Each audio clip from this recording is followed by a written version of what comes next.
Olá pessoal, tudo bem?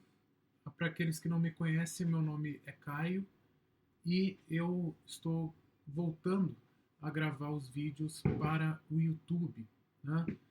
Pretendo gravar pelo menos uma vez por semana vídeos sobre conteúdos variados, principalmente sobre filosofia. Eu sou professor de filosofia e peço para que me sigam nas minhas redes sociais, que são principalmente o YouTube e o Instagram. Né? O Instagram é o arroba Caio Casaroto com dois T's, com Z e dois T's. Bom, nessa abordagem de hoje, né, nesse vídeo de hoje, eu pretendo falar com vocês sobre um tema que é muito pouco explorado nos seus efeitos, que é o tema do contratualismo moderno, né? A mentalidade contratualista moderna. Eu vou falar um pouco com vocês sobre isso, sobre os fundamentos do contratualismo, que é um tema filosófico e é um tema político também, e os efeitos, alguns dos efeitos que ele tem nos dias de hoje, como ele nos afeta. A mentalidade, por mais que nós não sejamos expressamente contratualistas, muitos de nós, alguns são, né? Mas nós sofremos muitos dos efeitos dessa mentalidade nos dias de hoje.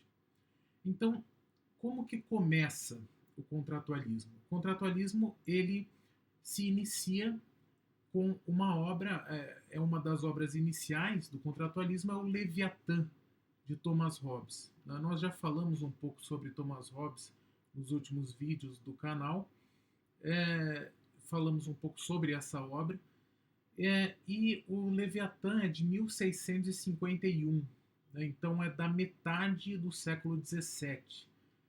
O filósofo Thomas Hobbes é da Inglaterra do século XVII. Então essa forma de pensamento ela vai se prolongar com John Locke no final do século XVII e no século XVIII com Jean-Jacques Rousseau. Então, são a tríade de filósofos contratualistas que estão presentes, né? Ou seja, os dois tratados sobre o governo de John Locke e também do contrato social, que é do Rousseau. Mas não se limita a mentalidade contratualista aos séculos 17 e 18, que são as preliminares para o nascimento do Estado moderno da Revolução Francesa, né, a partir da Revolução Francesa. Mas ele vai se prolongar também no século XX. Filósofos como John Rawls, né? John Rawls ele publica uma teoria da justiça, um dos livros da segunda metade do século XX e também é baseada no contratualismo. Né? É uma outra proposta contratualista, mas também dessa mentalidade. O contratualismo ele se baseia no quê? Se baseia numa compreensão anti-aristotélica da política. Né? Então, para compreender o que é o contratualismo, a gente precisa fazer o contraponto com Aristóteles. Né? Aristóteles pensava que o ser humano é um ser naturalmente político. Então, o homem nasce dentro de uma sociedade que é politicamente organizada. Ele já nasce dentro de uma coletividade. Né? Ele nasce no seio de uma família. Né? Por mais que pode não ser a família consanguínea, pode ser uma família adotiva, pode ser um lar formado por pessoas estranhas à consanguinidade, mas ele sempre acaba sendo o seio do que podemos chamar de família. E ele aprende, né, os laços linguísticos, né, ele aprende a língua, a cultura, a religião, os demais aspectos de usos e costumes com a família e com as coletividades maiores com as quais ele vai entrando em contato. Então, é basicamente essa a compreensão de Aristóteles. Para nós sermos humanos, nós precisamos de uma coletividade de pessoas que a célula principal é a família, mas que vai se solidificando a partir de outras sociedades, né, de outras coletividades. Então, o ser humano, nesse sentido, é um ser naturalmente político. Né? Ele já nasce inserido dentro de uma sociedade e ele só se torna humano a partir desse contato com as demais pessoas, esse contato com a sociedade. Né? Tanto é que Aristóteles vai dizer que aquele ser humano que vive isolado, né, que vive fora de uma comunidade politicamente organizada, ele é ou um deus ou uma besta. Né? Uma besta no sentido de um animal. Né? Ele se torna um animal ou é um deus, né? Alguém sobre-humano. Então, essa mentalidade de Aristóteles e vai se contrapor, né, à mentalidade que surge no século XVII, que é o contratualismo moderno. A mentalidade contratualista vai dizer que o ser humano ele naturalmente não é um ser político. Ele naturalmente ele vive no chamado estado de natureza. Né? O que é esse estado de natureza? Esse estado de natureza é uma situação anterior e exterior à sociedade politicamente organizada, na qual o ser humano vive isolado, de certa forma, vive por sua própria conta, né, como se fosse o único senhor de si mesmo, vive por sua própria conta, e nesse sentido ele não tem de prestar contas a nenhuma coletividade, seja a família, seja a coletividades exteriores à família, a nenhuma sociedade propriamente dita.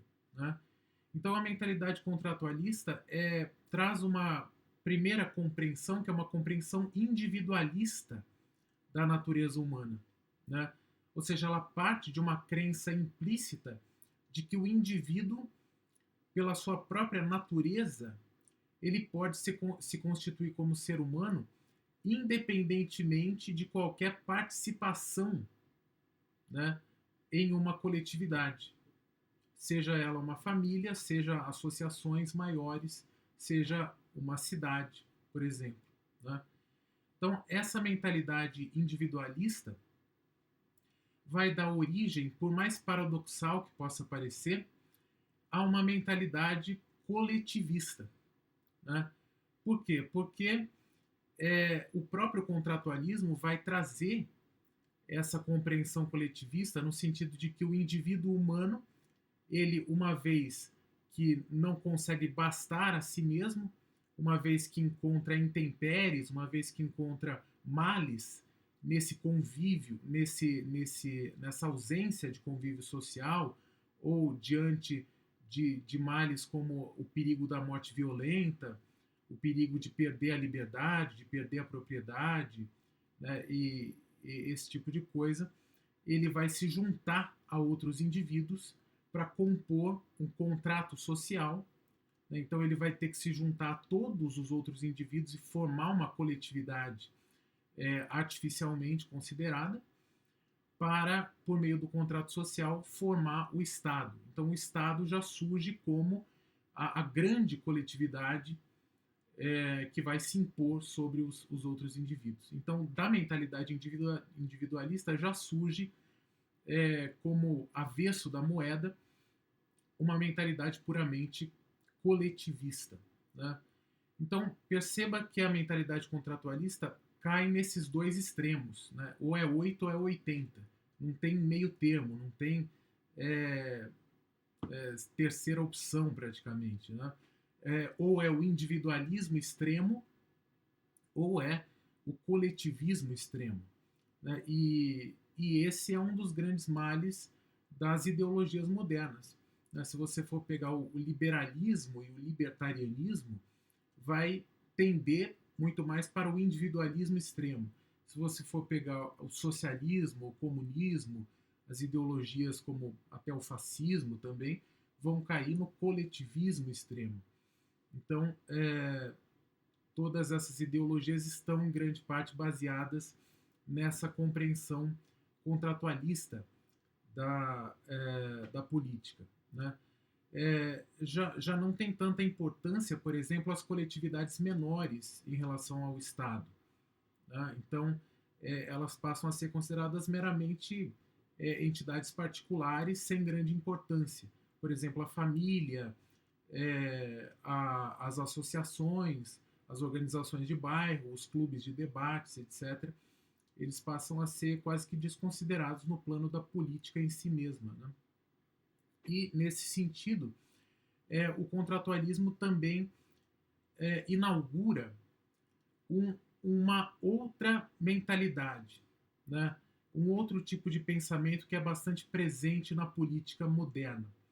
É a concepção de que as normas provenientes da política, as normas do Estado, né? Então as normas jurídicas que vêm do Estado a partir dos seus governantes, elas são sempre artificiais, elas são sempre criadas artificialmente pelo ser humano. Isso significa o seguinte: não existe uma régua transcendente que diga se essas normas são justas ou injustas, né? Essa é a grande novidade, né, que traz o contratualismo moderno. Anteriormente se estabelecia uma régua de justiça ou injustiça, né, a partir da chamada lei natural, que em grande parte se relacionava à lei divina, né? Então, a lei natural que estaria presente no coração humano, ela diria para o ser humano, que estaria bem ordenado em sua alma, ela diria que é errado roubar, que é errado matar, e, portanto, ele estabeleceria nas leis do Estado a proibição de matar, de roubar, de cometer falso testemunho, etc. Porque já estava presente na lei natural, que é transcendente ao ser humano, né? Está presente no coração humano. A partir do contratualismo não existe mais esse tipo de lei natural, né? Esse é o grande ponto.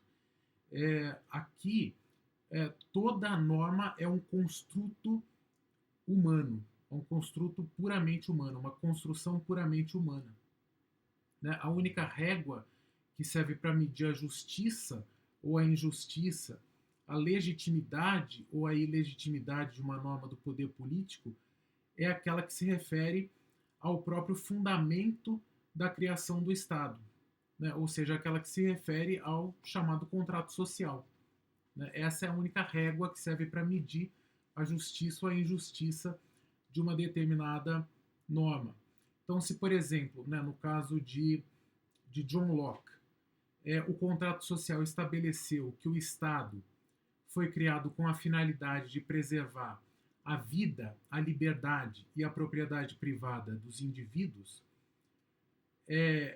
esse vai ser o único parâmetro, essa vai ser a única régua, o único paradigma para se afirmar a justiça ou a injustiça das leis que vêm desse Estado formado a partir desse contrato social, né? Então, se o Estado desrespeita a propriedade privada, essa norma vai ser considerada injusta em face do contrato social, que estabeleceu que deve se proteger a vida, a liberdade e a propriedade privada dos indivíduos, não em face de uma norma transcendente, não em face de uma lei natural transcendente ao ser humano, né? Então, perceba que o parâmetro passa a ser puramente humano, exclusivamente humano, e não mais transcendente.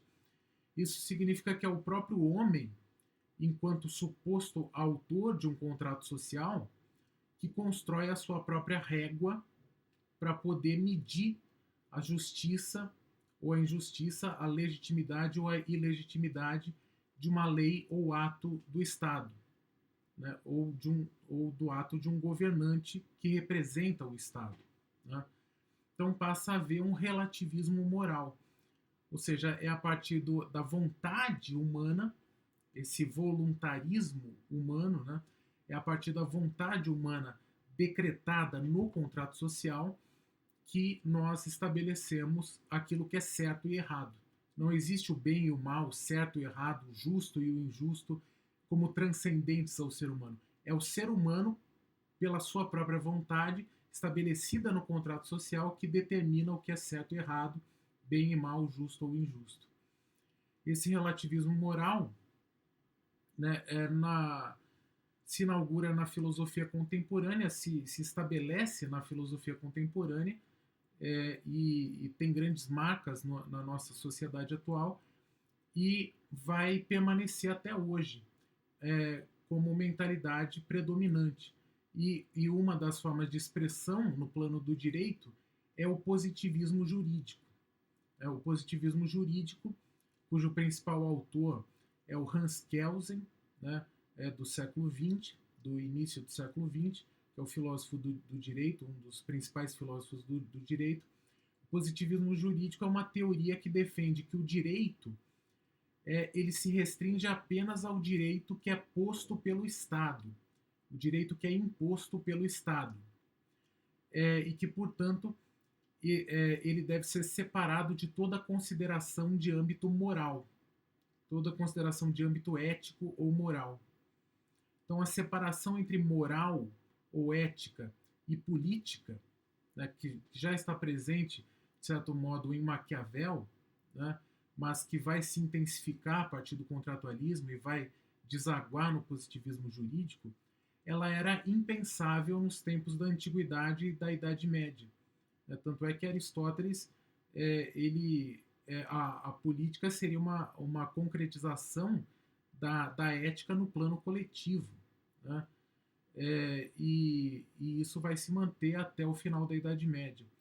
E essa mentalidade de separação entre moral e direito, e moral e política, é assumido como valor absoluto na modernidade, né? Muito em função da mentalidade contratualista. Toda a ideia do contratualismo moderno, né, toda a ideia do constitucionalismo moderno, no qual uma constituição escrita, né, como, por exemplo, a Constituição dos Estados Unidos, ou a Constituição formada a partir da Revolução Francesa, ou a Constituição Brasileira de 88, né, toda a Constituição escrita pelos pretensos representantes da nação vai servir como o único parâmetro, como uma espécie de contrato social, né, ou seja, é o contrato social escrito, né, vai servir como uma espécie de contrato social, como um único parâmetro para julgar o valor das demais normas ou atos do poder público, do Estado. E esse pensamento é baseado na mentalidade contratualista que tantos efeitos tem nos dias de hoje. Tá? Então, basicamente é isso que eu queria trazer para vocês. Espero que vocês tenham aproveitado, né, para aprender um pouco mais sobre o contratualismo e se interessado em pesquisar mais sobre o assunto. E peço que deem o like, se inscrevam no canal, quem não for inscrito, e compartilhem nas suas redes sociais, com seus amigos, com seus familiares. Tá bom? Fiquem com Deus, até a próxima. Tchau, tchau.